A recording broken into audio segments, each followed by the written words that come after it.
여러분 안녕하십니까? 광주 MBC 뉴스투데이 시작합니다. 먼저 오늘의 주요 뉴스입니다. 국내 첫 노사 상생형 일자리인 광주 글로벌모터스가 본격적인 양산 체제에 들어갔습니다. 성공적인 안착을 위한 과제를 짚어봤습니다.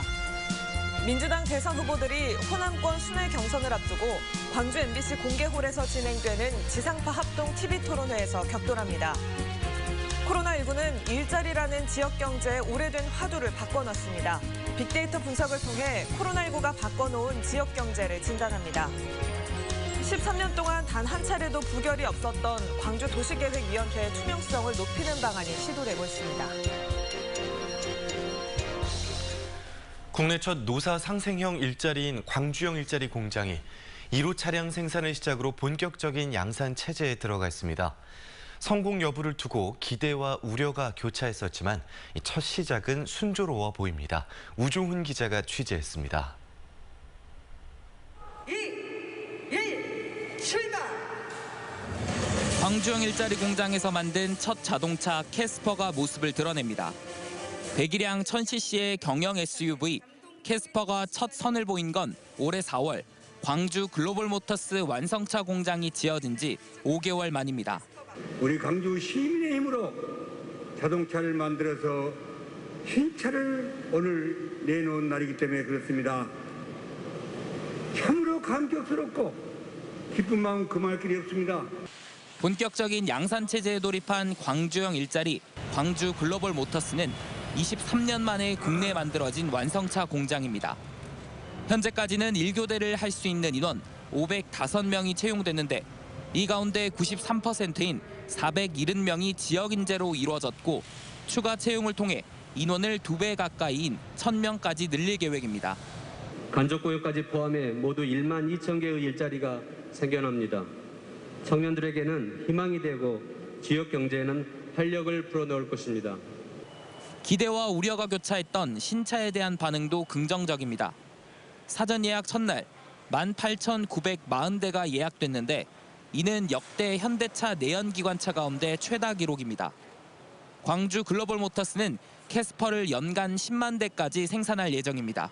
올해 생산 계획이 12,000대 됐습니다만은 현재 주문이 2만 대 넘은 걸 알고 있습니다. 저희는 최대한 그걸 맞추려고 노력하고 있고요. 노사 상생이라는 최초의 시도로 완성차 생산과 판매에 첫 시동을 건 광주형 일자리의 향후 성과에 이목이 집중되고 있습니다. MBC 뉴스 우종훈입니다. 첫 발을 뗀 광주형 일자리, 처음 아이디어가 거론됐을 때는 성공할 수 없는 사업이다라는 잡음이 많았습니다. 실제로 사업 추진 과정에서 여러 차례 결렬 위기를 겪기도 했는데요.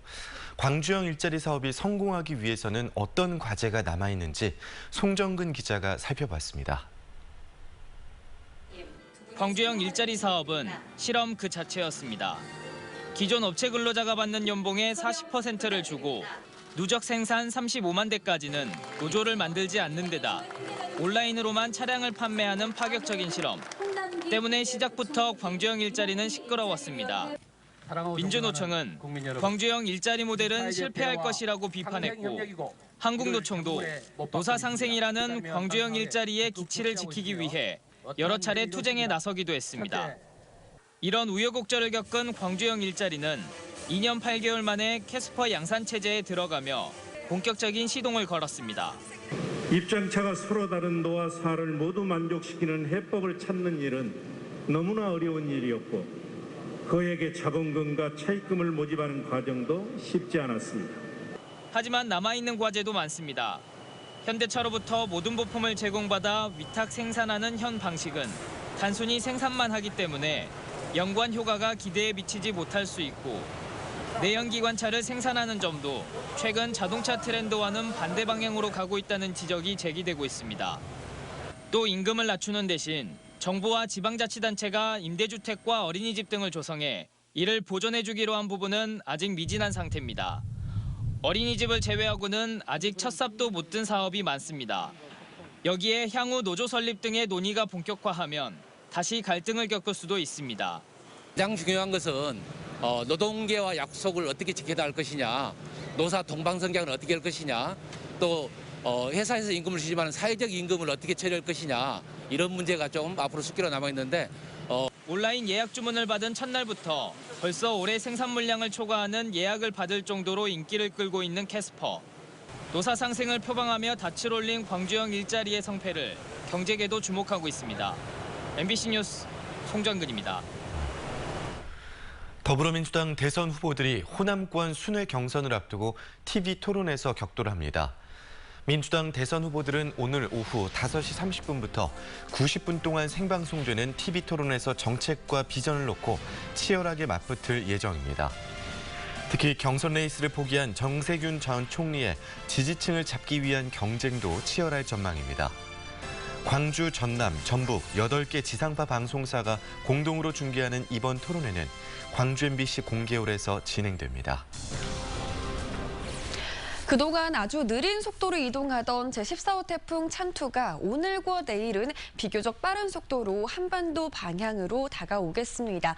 태풍은 현재 서귀포 남남서쪽 해상에서 북상 중인데요. 오늘과 내일 사이 제주 남쪽 해상을 지나서 대한해협을 통과할 것으로 예상됩니다.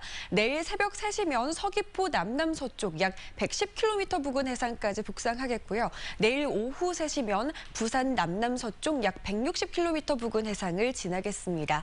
현재 먼바다를 중심으로는 태풍 경보와 풍랑 경보가 이미 발효 중인 상태고요. 앞바다와 전남 남해안 지역을 중심으로 태풍 예비특보가 발표된 가운데 예비특보는 대부분 오늘 밤사이 발효되겠습니다.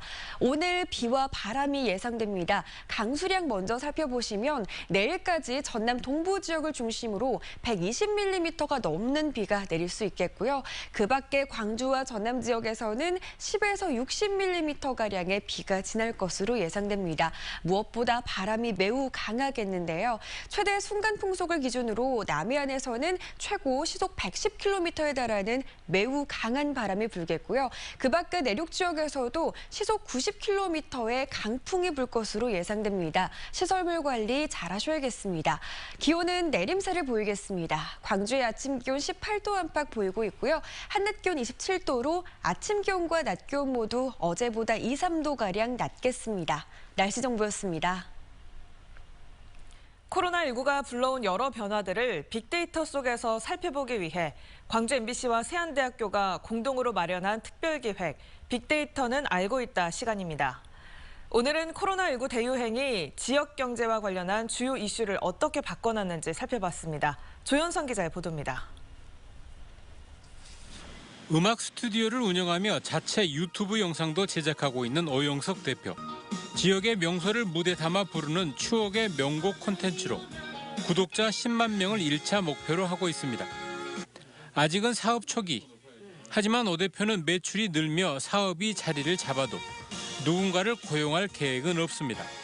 3명, 2명까지만 해도 매달 나가는 고정 지출이 좀 커지기 때문에 거기에 대해서 이제 본질에서 벗어난 사업으로 넘어갈 수도 있고 그런 부분 때문에 조금 조심하고. 고용 없는 성장, 만성적인 저성장 시대, 우리 경제에서 일자리가 최대의 화두로 떠오른 지는 꽤 오래됐습니다. 코로나19 발생 이전 지역 경제와 관련한 가장 뜨거운 주제도 일자리 창출이었습니다. 그리고 이 현실은 2018년 1월 이후 3년 9개월 동안의 신문과 방송 기사 10만 건과 지자체 홈페이지 공공 데이터 분석 결과에서도 고스란히 확인됐습니다. 코로나19 발생 이전 지역 경제와 관련된 가장 주요한 키워드는 일자리와 청년, 구직자 등이었습니다. 반면에 코로나19가 위세를 떨쳤던 지난 1년 8개월 동안은 소상공인과 어려움 등이 가장 자주 등장하는 핵심 키워드로 떠올라 지역 경제를 둘러싼 사회적 이슈가 일자리에서 소상공인으로 옮겨간 것을 확인할 수 있었습니다. 지역 경제가 과거보다 더욱 힘들어졌음은 이른바 감성 단어 빈도 분석에서도 확인됐습니다.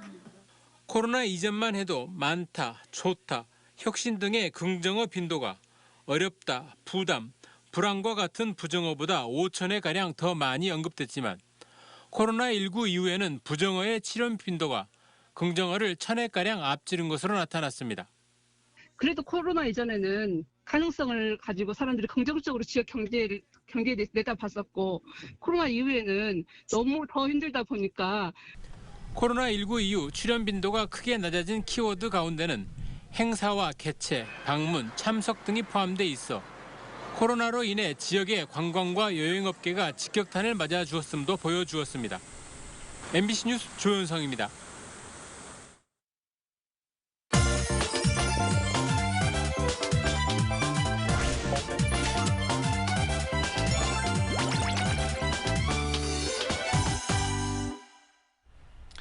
코로나19 이전과 이후에 달라진 삶을 빅데이터로 들여다보는 빅데이터 톡 시간입니다.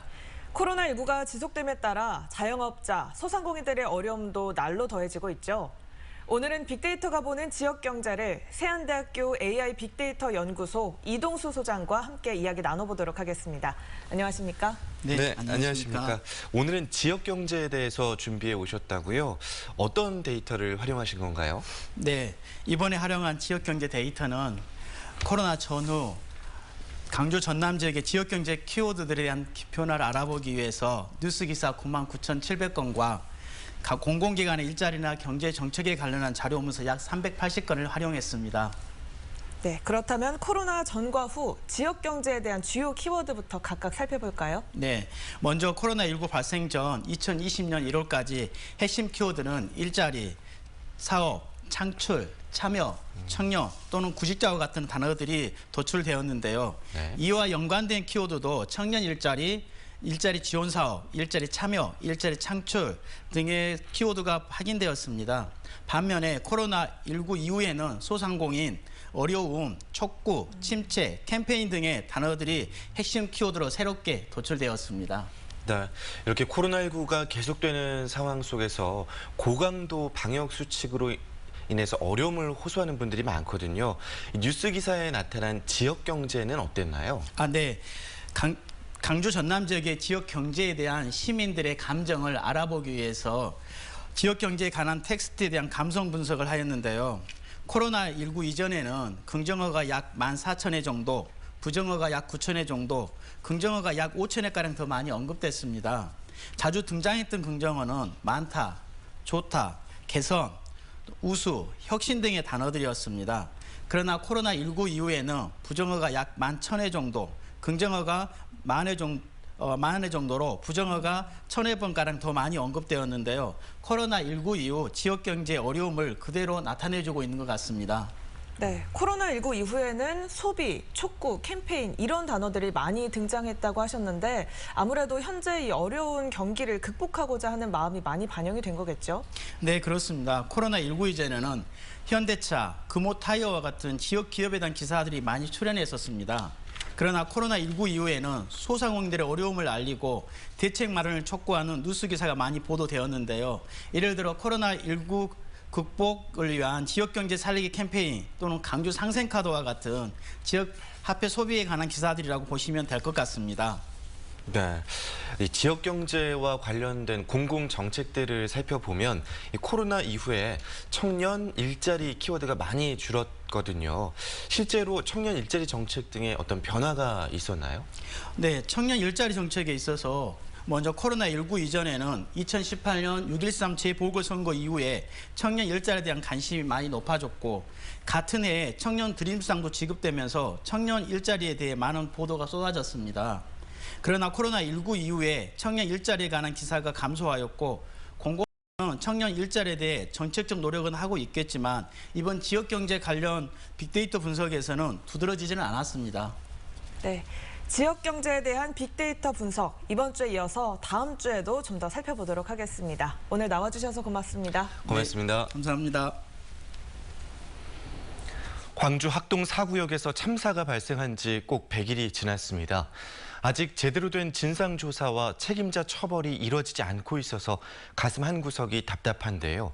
이런 재개발 사업에 대한 의결권을 쥐고 있는 이 도시계획위원회가 제 역할을 했었다면 이 참사를 막을 수 있지 않았을까 하는 생각도 듭니다. 외국에서는 이 회의 과정들을 공개해서 투명성을 확보하고 있는데 비공개로 진행되는 광주시 도시계획위원회에서는 지난 13년 동안 단 한 차례 부결도 없었다고 합니다. 김철원 기자가 취재했습니다. 지난 6월 학동 참사가 일어난 학동 4구역 주택재개발 사업 부지입니다.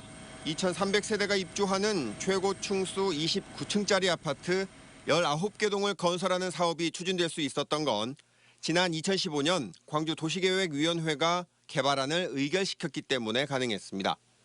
정보 공개 청구를 통해 6년 전 당시 회의록을 입수했습니다.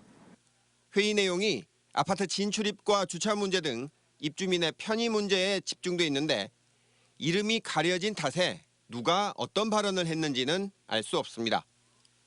다른 나라 도시계획위원회는 다릅니다. 미국의 뉴욕과 일본의 도쿄에도 도시계획위원회가 운영되고 있지만 이들은 모두 회의를 실시간으로 생중계하고 시민들의 참여도 보장하고 있습니다. 특히 영어를 못하는 사람들도 참여할 수 있도록 통역 서비스도 제공하고 직접 참여하지 못하는 사람을 위해서 서면으로도 의견을 제출할 수 있도록 하고 광주시가 홈페이지에 공개하고 있는 지난 2008년부터 14년간의 도시계획위원회 의결 내용 477건을 취합해본 결과 부결 사례는 2008년 단 한 건에 불과했고 이후 13년 동안 위원회가 부결시킨 안건은 단 한 차례도 없는 것으로 광주 MBC 취재 결과 나타났습니다. 도시계획위원회가 거수기에 그치지 않고 독립적으로 소신 있는 결정을 내릴 수 있도록 하기 위해 투명성을 높이는 방안이 시도되고 있습니다. 시민단체들은 조례 개정을 통해 국회에서는 입법을 통해 도시계획위원회 회의와 회의록 공개를 추진하고 있습니다. 지금 완전 비공개로 되어 있는 도시계획위원회 회의에 있어서 투명성을 제고하고 그다음에 국민의 알 권리를 충족시키기 위해서 단계적으로 국민들께 공개할 수 있는 법안을 지금 준비 중에 있습니다. 학동 참사가 일어난 지 100일. 지역의 난개발을 억제하고 부동산 욕망을 제어하자는 성찰과 개선의 움직임이 일고 있습니다. MBC 뉴스 김초론입니다. 광주 지역 시민단체들이 광주시의 학동 4지구 재개발조합과 현대산업개발의 비위를 행정조사할 것을 촉구했습니다. 학동 참사 시민대책위원회는 성명을 내고 현대산업개발이 학동 4지구 재개발조합에 1,500억 원의 공사비 증액을 요구했다며 현산과 재개발조합이 참사에 따른 비용을 조합원들에게 떠넘기고 있다고 주장했습니다. 이에 광주시가 행정조치를 내려 현대산업개발이 주민 피해 회복에 적극적으로 나서게 해야 한다고 강조했습니다. 이것이 이 사건이 일어난 8월 이후 광주에서 발생한 코로나19 확진자 10명 가운데 3명은 외국인으로 나타났습니다. 광주시 감염병 관리 지원단에 따르면 8월 1일부터 9월 13일까지 광주의 코로나19 확진자는 1,076명이었고 이 가운데 27.8%에 해당하는 299명이 외국인이었습니다. 또 외국인 확진자 가운데 256명이 거주지가 광산구였고 국적별로는 우즈베키스탄 84명, 카자흐스탄 78명, 러시아 46명 등이었습니다. 어제도 광주에서는 오후 2시 기준으로 광산구 외국인 관련 2명과 물류센터 관련 2명 등 모두 7명이 추가로 확진 판정을 받았습니다. 경찰이 현직 공무원의 부동산 투기 정황을 포착하고 장성군청을 압수수색했습니다. 광주경찰청 반부패 경제범죄 수사대는 장성군청 민원봉사과와 3개 면사무소 등을 압수수색해 부동산 투기 의혹을 받는 장성군청 5급 공무원 A씨와 관련된 컴퓨터와 서류 등을 확보했습니다. A씨는 업무 중에 알게 된 개발 정보를 이용해 가족과 친척 등의 명의로 부동산을 사들인 혐의를 받고 있습니다. 새 병원 건립을 추진하고 있는 전남대병원이 광주 학동의 의과대학 부지를 활용하는 쪽으로 가닥을 잡았습니다. 전남대 등에 따르면 병원 측은 의과대학 부지와 건물을 활용해 1,500병상 규모의 병원을 신축하기로 하고 대학 측과 협의를 벌이고 있습니다. 현재 의과대학 부지는 교육부 소유여서 병원을 신축하려면 정부 등과 협의를 거쳐 땅을 매입하거나 무상대여를 받아야 합니다. 대학과 병원 측은 협의 절차가 마무리되면 추석 연휴가 지난 뒤에 새 병원 건립에 대한 공식 입장을 밝힐 것으로 알려졌습니다. 광주와 전남 지역 수출이 2달 연속 50억 달러를 넘어섰습니다. 광주 본부세관의 지역 수출입 동향에 따르면 지난 8월 수출은 전년보다 38.7% 증가한 51억 2,200만 달러를 기록했습니다. 이는 지난 7월 53억 8천만 달러에 이어 2달 연속 50억 달러를 돌파한 기록입니다. 지난달 수입은 40억 5천만 달러를 기록해 무역 수지는 10억 6천만 달러 흑자를 기록했습니다. 광주시 의회는 성명을 내고 광주 민간공항 통합과 군공항 이전 문제를 동반 성장과 상생의 길로 해결하자고 촉구했습니다.